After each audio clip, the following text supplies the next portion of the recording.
out of pocket ko dito guys is $24.79.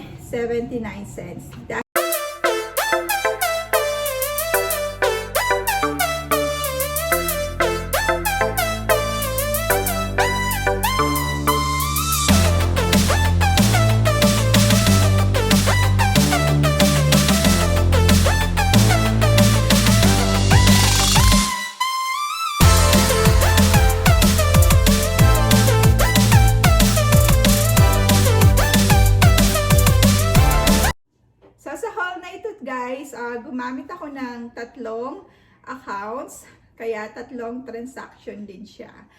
So, yung first transaction ko is dito sa Gain products.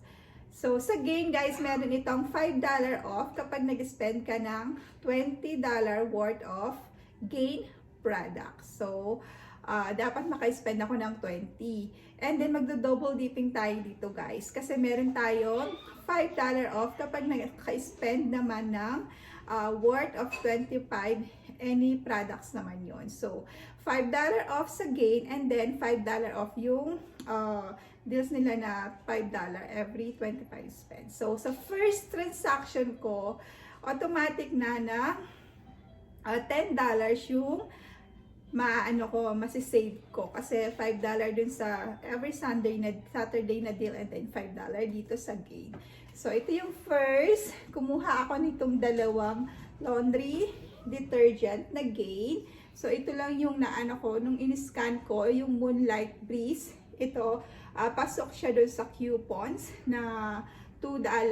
Sa digital coupon, meron niyang digital $2 na digital coupon. Ayan, nabulol na naman.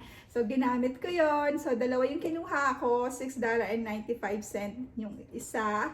And then, gumamit ako ng MQ or manufactured coupon na $2 dito sa isa. Kasi isa lang yung meron doon sa digital app nila. And then, itong Gain fabric softener.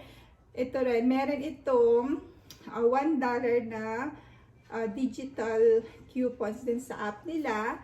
So, $3.95, naging $2.95 na lang. So, dalawa yung kinuha ko. Dito naman, gumamit ako ng $1 off na manufactured coupon. So, $2.95 na lang din.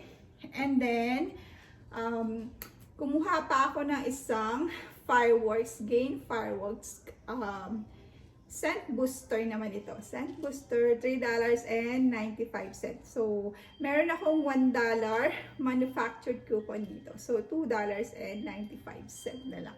So, sa Gain products ko, ang total na ko dyan sa Gain is nasa $25.79 na. So, nakuha ko na yung $5 dun sa 20 na gains kapag nag-spend ka ng 20, then $5 sa dito sa every Saturday na deal. So, $10 na ang automatic na less nun.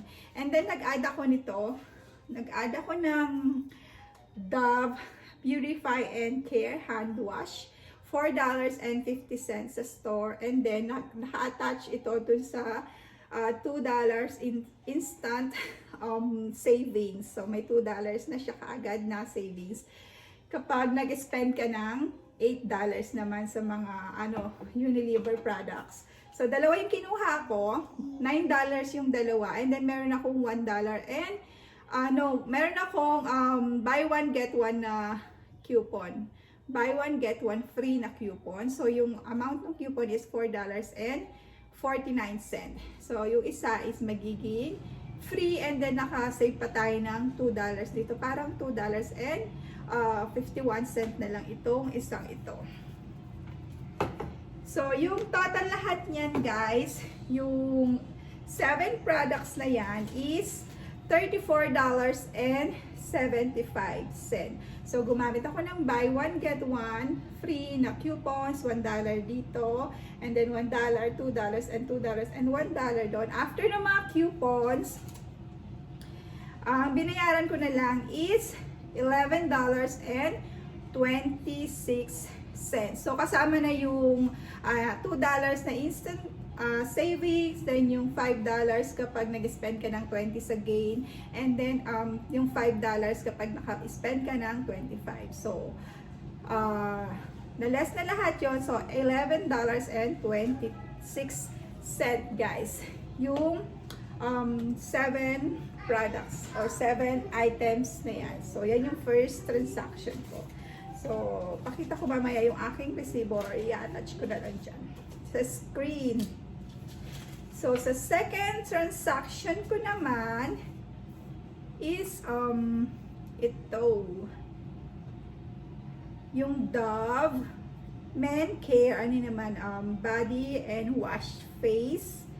Dapat yung 13.5 ounce ang kukunin kasi yun ang nasa coupons.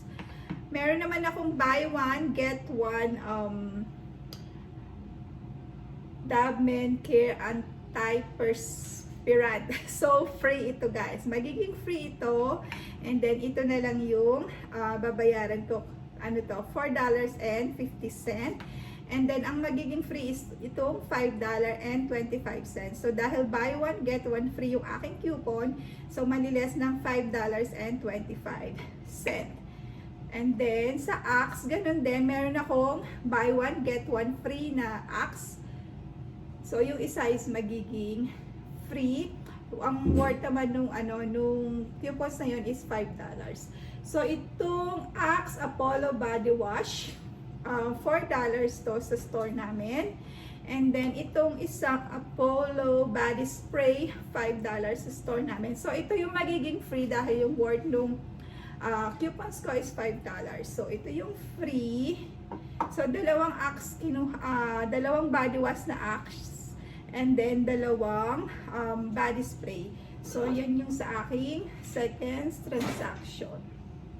So, meron akong buy one, get one free. Ito yung free. And then, buy one, get one free na Axe coupon. So, ito yung free. And then, buy one, get one Axe coupon. So, ito yung free. So, total lahat niyan, is parang nasa $27.75. So, dahil ibang account na naman yung gagamitin ko guys, mayroon akong naka-clip doon na $5 off your purchase of $25. So, meron tayong naka-instant saving na $5. And then, meron pa tong $2 instant saving kapag nag-spend ka ng $8 sa Unilever products. So, yung sa iba, every spend ng $8, nag-work pa rin yung $2 instant saving. So, sa akin, once lang siya nag-work. Hindi na siya nag-work kahit na worth $27 yung Unilever ko. So, dapat $6 or $8 pa ang mababawas. Kaso, hindi nag-work. So, once lang siya nag-work sa akin. So, $2 lang ang nabawas. So, lahat ng mga coupons na ginamit ko dahil puro buy one, get one. So, meron akong naging problema dyan na isa dito sa Axe. Yung isang coupon ko is no match daw. So, ang ginawa ng manager, price modified. Kaso, parang medyo malaki yung binayaran ko. So, ang naging subtotal ko is $7.03. So, ang expected ko dapat is $6.50 lang. So, dahil nga hindi daw magamit yung isang coupon dahil no product match. So, parang nag-price modified siya, pero ang nabawas lang niya is $4 instead of $5 dito sa isang Axe. So, yun, umabot ako ng $7.03 yung sa second transaction ko. So, yung third is ito. Yun din, buy one, get one free. So, dami kong guys, buy one, get one na coupon. So, buy one, get one, $4 ito. So, ito yung free body spray Axe, $5. And then, buy one, get one again, guys, $5.25. And then, $4.50. So, yung free is itong $5.25. Kasi yun yung worth ng coupons ko. And then, meron ako ulit dito, the Purify and Clear Hand Wash, $4.50. 50 cents. So, dalawang kinuha ko, $9. Then, meron akong buy one and get one free. So, ang worth naman ng coupons is $4.49. So, yung isa is free. So, ang total niyan is $27.75. So, pareho lang sila nung isa. And then, meron akong, sa isang account ulit, meron akong naka-clip na $5 off every spend of 25 sa mga products. So, naka-clip yun sa isang account ko. So, $5 na. And then, yung instant saving na $2 ulit. So, yan is, tama, $27.75 din dito. So, kung makita nyo, halos pareho lang. Pero, mas mababa pa ito. Mas mababa. So, ang subtotal ko dito after ng mga buy one get one ko na coupons is $6.50. So, hindi na kasama yung mga tax guys ha. Kung ano na lang yung pinaka subtotals ko after ng mga coupons. So, $6.50 after ng mga buy one get one na coupons at saka yung $5. So, ayan guys, ang subtotal na out of pocket ko dito guys is $24.79.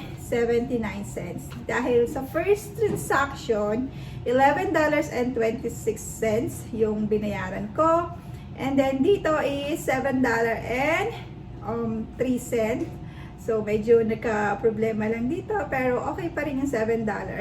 And then, dito is $6.50. So, kung nag-work nga yung instant saving na every spend of $8, medyo mababa. So, expected ko is $1 na lang sana dito kasi $27 worth of products ng Unilever products. So, hindi nag-work yung $2 instant saving. Pero sa ibang mga couponer, sa ibang store nila, sa ibang store, nag-work siya. So, sa store namin hindi. So, yun na nga, once lang nakuha yung $2 na instant savings every spend of $8, worth of $8 na Unilever product. So, yun, not bad naman sa whole na ito kasi halos magagamit tulad ng mga detergent, fabrics, so nagagamit yung hand wash, and then itong mga to, syempre, alam niyo na kung saan to